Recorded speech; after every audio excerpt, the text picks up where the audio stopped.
오신 은혜와 능력과 구원의 은총이 늘 함께 하심으로 날마다 기쁨 가운데 살아가시는 믿음의 삶이 되시기를 주님의 십자가를 지시고 부활하신 예수님의 이름으로 축원합니다. 제가 아까 찬양하면서 우리 성도님들 얼굴을 자꾸 여러 번 살폈는데 찬양 가사는 이랬습니다. 즐겁도다 이날. 우리 성도님들 얼굴은 즐겁도다. 왜 그렇게 심각하셔요? 주일은 우리 사순절에도 주일은 안 들어가는 거 다들 이제 아시죠? 왜 안 들어갑니까? 주님의 부활을 기념하는 날이 주일이기 때문입니다. 이 부활절기가 아니라도 주일은 모두 다 작은 부활절입니다. 부활절은 어떻습니까? 기쁜 날, 즐거운 날, 하나님께 찬양하고 감사하는 날. 그런데 주님 앞에 나와서 예배하면서 즐겁도다. 안 맞잖아요. 그죠? 예. 서로 기쁨과 감사로 공감하면서 찬양하는. 그래서 예배 시간에 서로 얼굴 보면 기쁘고 서로 즐겁고 예배 드리기 전에 부부싸움하고 나왔어도 함께 웃을 수 있는 그런 서로를 보면서 즐거워서 함께 웃을 수 있기를 바랍니다. 왜 이런 이야기 할까요? 설교 제목이 공감. 예, 그 뒤에 공명은 좀 뒤에 빼고 공감이라서 한 번 더 말씀드려 봅니다. 저는 이 대학에서 신학을 전공했고 대학원에서도 신학을 전공했습니다. 신학에는 이 여러 파트가 있습니다. 의사들도 의학을 공부했다고 전부 다 보는 것이 아니라 어떤 사람은 외과, 어떤 사람은 내과, 어떤 사람은 소아과, 어떤 사람은 신경외과, 외과에대로 또 파트가 있으니까요. 그렇게 여러 파트가 나눠지는데 신학에도 여러 파트가 있습니다. 그 중에서 제일 큰 파트가 7개로 나누어지는데 첫째는 우리 성도님들이 짐작하실 정도 신약 신학, 신약 신학, 구약 신학, 그리고 신약, 구약, 그리고 조직 신학이라는 파트가 있고요. 역사 신학이라고 해서 교회사를 전공하는 파트가 있고요. 그리고 윤리학, 실천 신학, 그리고 기독교 교육학에서 이렇게 7가지의 파트가 있습니다. 그 가운데서 제가 지금까지 기억하기로 제일 파트가 많은 그 세부 전공 파트가 많은 곳이 이 실천신학 파트인데 그 가운데 이 상담 파트가 있습니다. 상담신학 부분이 있지요. 예전에 TV에도 여러 번 출연하셨고 우리나라에서도 손꼽히는 이 상담학 교수님이 이 정택이 박사님이라는 분입니다. 그분이 한신대 신학과에서 오랜 세월 강의를 하셨습니다. 물론 한신대 신학과를 졸업하시기도 하셨고요. 신학자의 한 분으로 신학의 또 한 부분으로 상담을 전공하면서 아주 깊이 상담에 대해서 연구를 하셨던 분이라서 그 당시에는 우리나라에서는 상담이라는 것이 대중화되지 못했었기 때문에 빛을 보지 못하셨는데 나중에 이제 은퇴하실 즈음 되어서 아주 많은 인정을 받고 빛을 보셨던 분이 그 정택이 박사님이라는 이 상담학을 전공하신 분이었습니다. 제가 학교 다닐 때 그 교수님 수업을 들을 때 그분이 상담을 하는 사람, 이 상담자가 상담을 받기 위해서 온 사람 내담자와 어떻게 대화할 것인가 하는 것을 많이 이야기를 해주셨습니다. 그 중에서 가장 기초는 상담자는 작고 간단한 질문들을 통해서 내담자의 긴장을 풀어주고 작고 간단한 질문이 어떤 걸까요? 오늘 날씨 좋지요? 또는 아침 식사하셨어요? 뭐 드셨어요? 여기 올 때 어떻게 오셨어요? 운전해서 오셨어요? 이런 식의 아주 작고 간단한 일상적으로 대답할 수 있는 편하게 그냥 대답할 수 있는 질문들을 통해서 이 긴장을 풀어주고 그 사람이 하고 싶은 이야기 정말 속에 있는 이야기를 할 수 있도록 천천히 인내심을 가지고 그 사람이 이야기하도록 도와주고 그가 자신의 속에 있는 이야기를 할 때는 공감하면서 들어주면 된다고 그렇게 가르치셨습니다. 내담자의 이야기에 공감을 하면서 들으면 그 사람의 내면을 들여다볼 수 있고 그 사람의 내면을 들여다보면 상처를 보듬어 줄 수 있고 그 아픔에 같이 공감하고 아파하면서 곁에 있어 주기만 해도 그 사람이 가진 대부분의 문제는 해결이 된다고 그렇게 이야기를 하셨습니다.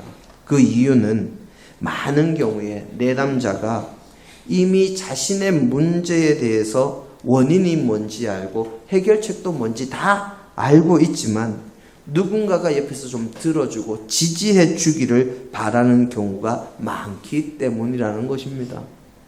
그러시면서 또 하신 말씀이 가장 나쁜 상담자는 내담자의 이야기를 들으면서 그의 마음이나 상황에 공감하고 같이 아파하고 같이 즐거워하는 것이 아니라 자꾸 성급하게 무언가 해결책을 주려고 하고 자신의 이야기를 하고 그리고 그것에 대해서 좀 긍정하지 않으면 강압적으로 밀어붙이는 그런 상담자가 가장 나쁜 상담자라고 이야기를 하셨습니다. 이런 내용을 예전에 저하고 제 처하고 제가 목회를 하면서 상담을 조금 더 공부를 하면서 저하고 제 처하고 같이 공부를 했습니다. 그랬더니 이제 이런 내용을 알고 있는 제 처가 저한테 그럽니다. 배워서 알고 있으면 뭐 하냐고. 가장 나쁜 상담자의 모습을 아주 골고루 갖추고 있다고. 예. 상담자의 가장 큰 덕목이 바로 공감입니다. 사람들은 자신의 말에 공감해 주는 사람을 좋아합니다. 자신의 말에 공감해 주는 사람에게 아주 친밀감을 느낍니다. 그렇게 공감하는 사람과 함께 하기를 원하지요. 사람의 마음이 같아지는 것, 같은 마음, 아픔을 나누고 사랑을 나누고 기쁨을 나누어서 아픔과 슬픔은 절반이 되고 기쁨과 사랑과 즐거움은 갑절이 되는 것이 공감입니다. 그렇게 감정을 함께 하는 것, 이것이 공감이라면 감정 이외의 부분이 서로 같아지고 하나가 되는 것을 공명이라는 말로 표현을 할 수가 있습니다. 공명은 공진이라고 표현하기도 하는데 제가 우리 교회 초등학교 교사로 수고하시는 모 장로님께 특별히 문의를 해봤더니 초등학교 3학년 2학기에 실험을 통해서 배우는 이 개념이라고 그렇게 답변을 들었습니다. 어려운 개념 아니겠죠? 초등학교 3학년이 배우는 거랍니다. 이 공명, 공진은 같이 떨린다, 같이 운다 하는 그런 뜻입니다. 초등학교 그 과학 시간에 실험 도구 중에서 소리굽새라는 것이 있습니다. 그림 한번 보여주실까요? 이렇게 생긴 겁니다. 이 소리굽새라는 게 있는데 제가 보내드린 그림하고 조금 다른 것 같은데요? 작아서 바꾸셨어요. 더 보기 좋게 됐네요. 잘하셨습니다. 자, 이 소리굽새라는 게 이렇게 생겼는데 이걸 똥 하고 이렇게 작은 망치로 탁 때리면 하고 웁니다. 그런데 이 소리굽새는 각 소리굽새마다 주파수가 다릅니다. 그래서 400Hz, 500Hz 이렇게 헤르츠가 쭉 다른 게 있는데 헤르츠가 서로 다른 걸 여러 개를 쭉 놓고 제일 이쪽에서 하나를 탕 때리면 하고 이쪽에서 울리면 원래 이쪽에만 때렸으니까 이쪽은 가만히 있어야죠. 그런데 탁 때리면 하고 울리는 그 진동이 공기를 통해서 옆으로 쫙 전해지니까 이 주파수가 다른 것들은 아무 소리 안 나고 그대로입니다. 그런데 이 소리곱새하고 주파수가 같은 소리곱새는 전부 다 똑같이 자기가 맞은, 여기가 맞았는데 자기가 맞은 것처럼 하고 같이 웁니다. 그러다가 이걸 탁 잡아서 소리를 멈춰도 이쪽에서는 하고 여전히 울리고 있지요.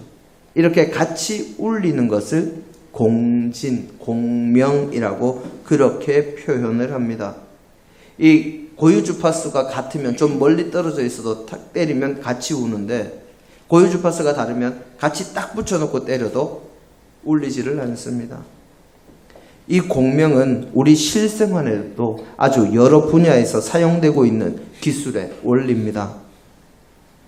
우리 집집마다 가지고 있는 물건들 가운데 음식을 빨리 데피기 위해서 사용하는 것이 전자레인지, 그것도 공명을 이용한, 그 전자파와 음식에 있는 수분의 공명을 이용한 기계입니다. 그래서 아주 빠르게 음식을 데필 수 있지요. 그리고 예전에는 우리가 고속도로 여행을 하면 가다가 톨게이트에 딱 서서 표 받고 가다가 그 톨게이트에 다시 서서 표 주고 돈 내고 아니면 카드를 내고 그렇게 해서 나갔는데, 요즘 어떻게 합니까? 쭉 가다가 차선 딱 보고 샥 안 서고 그냥 쑥 지나갑니다. 그리고 가다가 또 차선 보고 싹 지나가면 나중에 어떻게 됩니까? 카드로 모든 게 다 결제가 됩니다.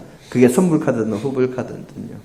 그것도 전자파의 공명을 이용해서 이거 지금 지나가는 차가 누구 차인지, 그래서 그걸 처리하는 기술이 하이패스 기술입니다. 이 공명도 참 여러 가지 우리의 삶에서 참으로 많은 도움을 주는 원리요, 기술의 원천적인 이 원리입니다. 그런데 이 공명 현상이 그냥 이렇게 생각하면 별거 아니네 할 수 있겠지만, 왜 초등학교부터 배우는가 하면 그만큼 중요하니까 배웁니다.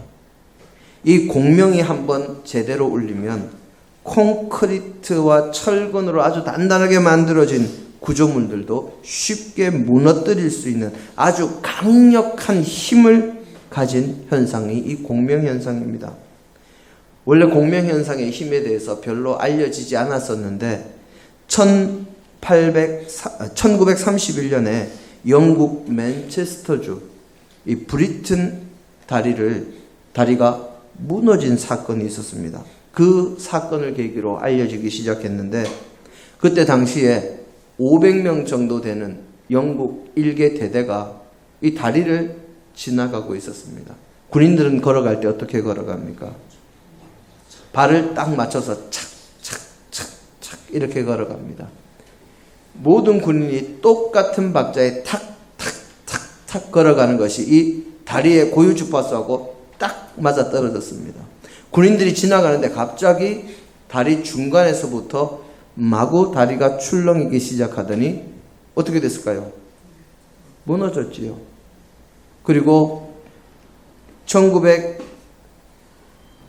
그래서 500명 중에 200명이 죽고 200여 명이 다치고 그런 큰 사고가 나서 왜 이렇게 됐을까 조사했더니 공명현상 때문이다 해서, 그 뒤로는 영국군은 물론이고 다른 어떤 나라의 군대에서도 다리를 지나갈 때는 발 맞추지 않고 그냥 지나가는 그런 전통이 생길 정도라고 그럽니다. 그뿐만이 아닙니다. 1940년 7월 1일에는 미국의 워싱턴주에 있는 타코마시 그 도시의 앞에 바다를 지나는 현수교를 만드는데, 그 당시 미국의 기술을 전 세계에 자랑하기 위해서 이 다리를 만들다 보니까 국가적인 관심을 가지고 모든 기술력과 노력을 총동원해서 이 다리를 만들었습니다. 그래서 시속 200km의 바람이 불어도, 강풍이 불어도, 태풍이 불어도 무너지지 않도록 이 다리를 잘 설계했고 아주 시공도 꼼꼼하게 그렇게 시공을 했는데, 다리가 건설되고 넉 달 만에 이 다리가 무너졌습니다. 산들 바람이 좀 불었는데 그 바람에 다리가 무너진 겁니다. 우리 다음 사진 한번 보여주시겠어요? 지금 다리가 무너지는 상황입니다. 다리가 바람이 부니까 갑자기 출렁출렁 하다가 다리가 그래서 똑바르지 않죠. 여기저기 삐뚤어져 있죠. 출렁출렁 하다가 쭉 무너져 내리는 모습입니다. 원래는 동영상이 있는데 그 동영상은 제가 아무리 찾아도 잘 찾지를 못하겠고 무너지는 딱 그 부분만 캡처해 놓은 사진이 있어서 제가 가지고 왔습니다. 다리를 점검하고 다리가 어떻게 잘 작동되는가, 이 워싱턴주에 있는 대학 연구팀이 이 촬영을 하면서 보고 있었는데 그날은 아주 산들바람이 살랑살랑 부는 정도였답니다. 그런데 갑자기 그 영상 속에서 다리가 가운데 쪽부터 슬슬 흔들리기 시작합니다. 그러더니 아주 세차게 흔들리고 무너져 버렸습니다. 아까 본 그 그림처럼. 그 이유는 마침 그날 불었던 그 바람이 다리의 고유 주파수하고 똑같은 진동으로 바람이 불어서 거기에 다리가 공명하니까 처음에는 살짝 하다가 아주 춤을 추다가 무너져 내리는 그런 놀라운 사건이 있었지요. 우리나라에도 그런 일이 있었습니다. 2011년 7월에 서울에 가면 강변 테크노마트라고 아주 높은 고층 빌딩이 있습니다. 지상 39층, 지하 6층인데 이 건물이 공명으로 무너질 뻔했습니다. 사진 보여주시겠습니까? 주로 18층 이상에서 그 진동을 느꼈다고 그러는데 건물이 갑자기 위아래로 마구 흔들립니다. 모든 사람들이 대피하고 3일 이상 모든 영업을 중지하고 조사를 했습니다. 이 조사를 했더니 그 건물 12층에 입주해 있던 헬스클럽에서 태보라는, 아십니까? 권투하고 뭐 다른 것하고 이렇게 섞은 거죠. 그걸 하면서 사람들이 쿵 하고 주먹 내지르고 쿵 하고 주먹 내지르고 이런 이 리듬하고 고유 주파수가 딱 맞아서 이 건물이 위아래로 흔들렸다는 겁니다. 그래서 건물주가 헬스클럽 나가라고 압력을 넣었다는 그런 기사를 봤습니다.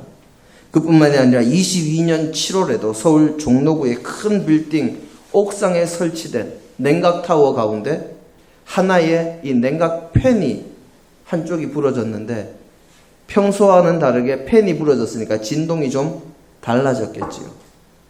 그 부러진 그것 때문에 건물 전체가 울렁울렁해서 모든 전원을 차단하고 조사했더니 팬이 부러져서 진동이 달라져서 건물이 거기에 공명해서 무너질 뻔했다 하는 그런 사건도 있었습니다. 공명은 같이 울리는 것입니다. 그런데 이 공명에는 전제 조건이 하나 있습니다. 바로 같은 주파수를 가져야 한다는 것이지요. 오늘 우리의 성경 본문 말씀은 사도행전의 말씀입니다. 오순절 마가의 다락방에 120명의 무리가 함께 모여 있을 때 성령님께서 바람 소리와 함께 불의 효와 같은 형상으로 각 사람들의 머리에 임했습니다.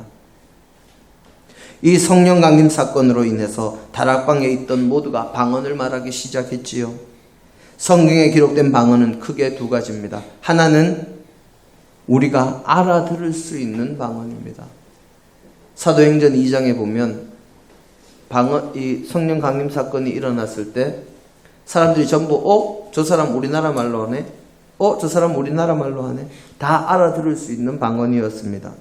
또 다른 방언은 사도 바울이 쓴 고린도전서 14장에 따르면 통역하는 사람이 있어야 알아들을 수 있는 이 방언이라고 기록하고 있습니다. 그러니까 이 방언은 일반 사람들이 알아들을 수 없는 방언이라는 것이지요. 하여튼 그렇게 방언하는 이들을 보면서 오순절이라는 명절을 맞이해서 예루살렘에 모여있던 이 사람들이, 믿음의 사람들을 보면서 저 사람들 새술에 취했나 보다 하고 그렇게 이야기합니다. 하지만 사도 베드로의 해명과 설교로 도리어 그날 주님을 믿게 된 사람의 수가 무려 3,000명이었다고 성경은 기록하지요. 그런 초대교회 교우들은 처음에는 다른 데서 따로 모인 것이 아니라 예루살렘 성전에서 모여서 기도하고 성전에서 말씀을 나누는 것으로 신앙생활을 했습니다. 그래서 베드로와 요한이 어느 날 제9시 기도 시간이 돼서 성전 미문을 통해 성전에 들어가서 기도하려고 할 때 이 날 때부터 걷지 못하던 사람이 구걸을 하는 것을 보았습니다. 베드로가 그 사람을 보면서 이렇게 이야기하지요. 은과 금은 내게 없어도 내게 있는 것으로 내게 주니 곧 나사렛 예수 그리스도의 이름으로 어떻게 하라고요? 일어나 걸어라. 바로 그 말에 그 사람의 다리와 발이 힘을 얻고 일어나서 걷기도 하며 뛰기도 하며 하나님을 찬양합니다.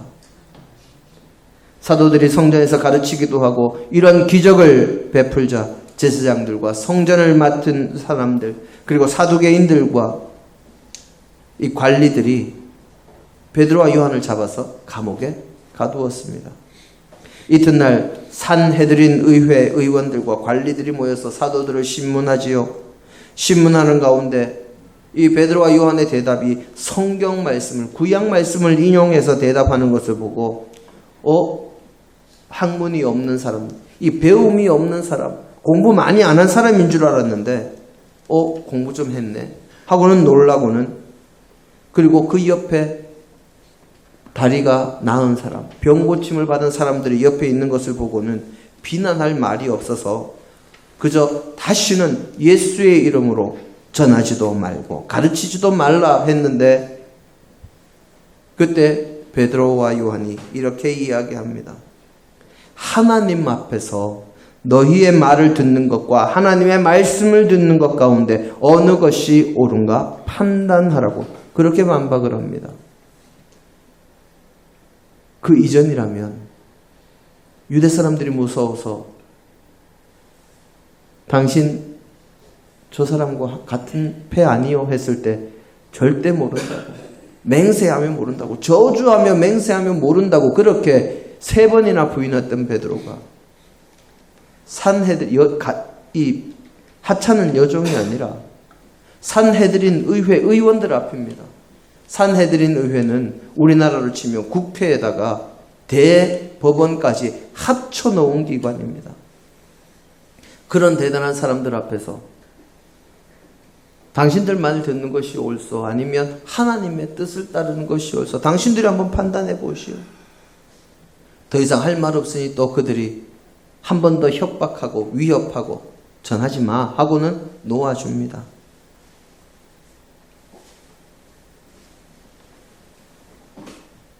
그렇게 노임을 받고 사도들이 모든 교회 앞에 관리들의 말을 알렸습니다. 그들이 우리 보고 전하지 말라고 위협한다.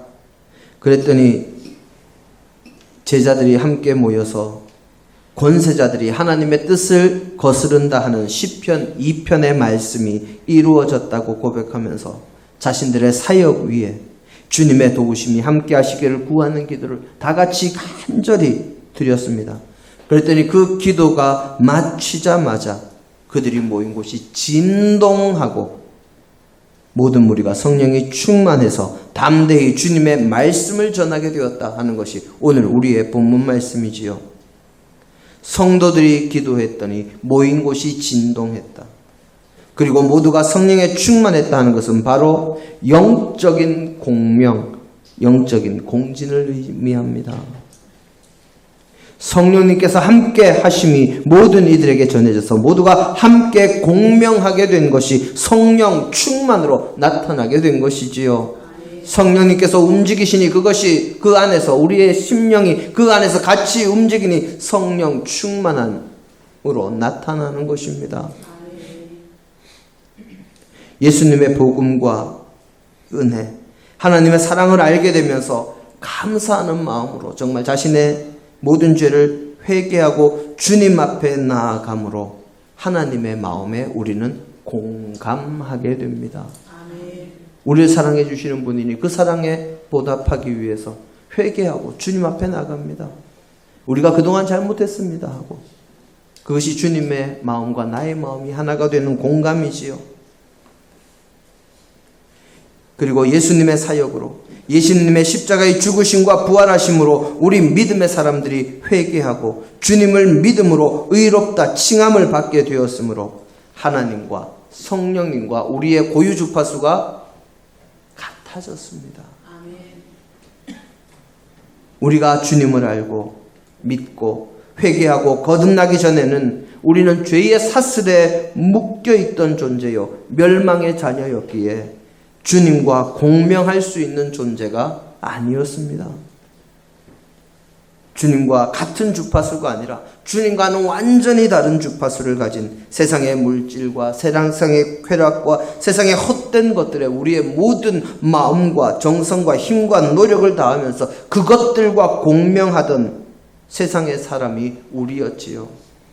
그런 사람들이 주님의 사역과 주님의 은혜로 주님을 믿고 회개하고 완전히 변화됨으로 새롭게 거듭남으로 모든 죄를 사함받고 주님 앞에서 의롭다 칭함을 받음으로 우리의 주님과 우리가 주파수, 고유 주파수가 같아져서 주님의 말씀을 따르겠다 다짐하고 그 길을 가며 주님의 영광을 위해서 헌신하고 충성하며 봉사할 수 있게 되는 것입니다.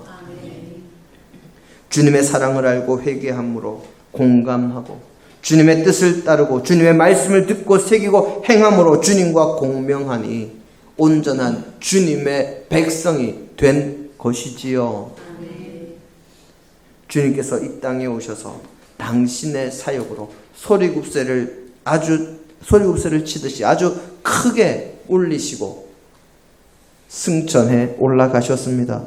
그랬더니 그 곁에 있던 제자들이 주님을 따르며 보고 듣고 배우고 익힌 것을 통해서 주님께서 어떤 분이신지, 우리 인간이 어떤 길을 걸어야 하는지, 하나님께서 기뻐하시는 길은 무엇인지 주님의 말씀과 사역을 통해서 알게 되어서 정말 주님 앞에 회개함으로 우리를 향한 주님의 은총과 사랑에 제자들이 먼저 공감하고 거듭남으로 주님과 같은 주파수를 가지게 되어서 공명하고 제자들이 공명해서 그 울림을 세상에 전하니 그 울림에 주님을 모르던 이들이 주님을 알게 되고 회개하고 변화되어 거듭나서 고유 주파수가 바뀐 사람들이 또다시 주님의 뜻에 맞추어서 공명하게 되고 그 공명이 세상에 점점 퍼져나가므로 믿음의 사람들을 억압하고 박해하던 모든 것들을 주님과 공명감하고 공명하는 것으로 다 이겨내고 승리할 수 있었습니다. 초대교회를 박해하던 로마 제국도, 그렇게 강대하던 로마 제국도 결국 주님의 사랑에 공명한 성도들의 사랑 앞에 무릎을 꿇었습니다. 역사상 온 세상에서 그렇게 강력하던 그 세상의 권력들도 모두 주님과 공명한 성도들을 결코 이기지 못했습니다. 결과 지금은 온 세계에 주님과 공명하는 이들이 가득하게 된 것이지요. 사랑하는 성도 여러분, 우리가 진정으로 주님의 자녀라면, 주님의 백성이요 천국에 들어갈 자라면 주님과 공감하고 공명하고 있는지를 먼저 우리의 심령과 우리의 주파수를 점검해 봐야 합니다. 우리가 주님의 사랑에 공감하면서 회개하고 거듭나며 주님의 사랑을 나누는 자가 되고 주님의 말씀에 공명하여 주님의 말씀을 따라 그리고 주님의 뜻을 따라 신앙생활을 하며 주님께서 기뻐하시는 그 섬김과 나눔과 봉사와 희생과 하나님 사랑과 이웃 사랑의 길을 가고 있으면 우리는 주님의 백성이요 영원한 천국을 소유한 자요 주님과 주파수가 같은 사람입니다. 하지만 우리의 삶이 늘 불평과 불만과 원망만이 가득하고 나누고 섬기고 희생하고 섬기는 모습은 없다면 우리는 주님과 공감하는 사람도 공명하는 사람도 아닙니다. 주님과 주파수가 같은 사람이 아니지요. 라디오도 주파수를 제대로 맞춰야 소리가 깨끗하게 나오고 우리가 알아들을 수 있는 소리가 나옵니다. 주님과 주파수를 맞춤으로 우리의 입술과 우리의 삶의 모든 행동이 세상 모든 이들에게 모범이 되고 주님의 사랑과 빛을 전하는 주님과 공감하며 공명하는 이들이 되심으로 주님의 능력으로 세상을 변화시키고 세상을 이기는 믿음의 자녀들이 다 되시기를 주님의 이름으로 축원합니다. 함께 기도하십니다. 우리를 사랑하시는 하나님, 하나님의 그 사랑을 저희가 기억하고 우리를 정말 안타까이 여기시는 그 마음에 공감하는 자가 되게 하옵소서. 그리고 주님께서 이 세상을 향하여 울리시는 그 말씀을 따라 주님의 뜻을 따라 우리가 살아가며 주님의 맡겨주신 사명을 온전히 감당함으로 주님과 공명하는 자들이 되어 세상을 변화시키고 주님의 나라로 만들어가는 주의 백성들이 되게 하옵소서. 예수님 이름으로 기도드립니다. 아멘.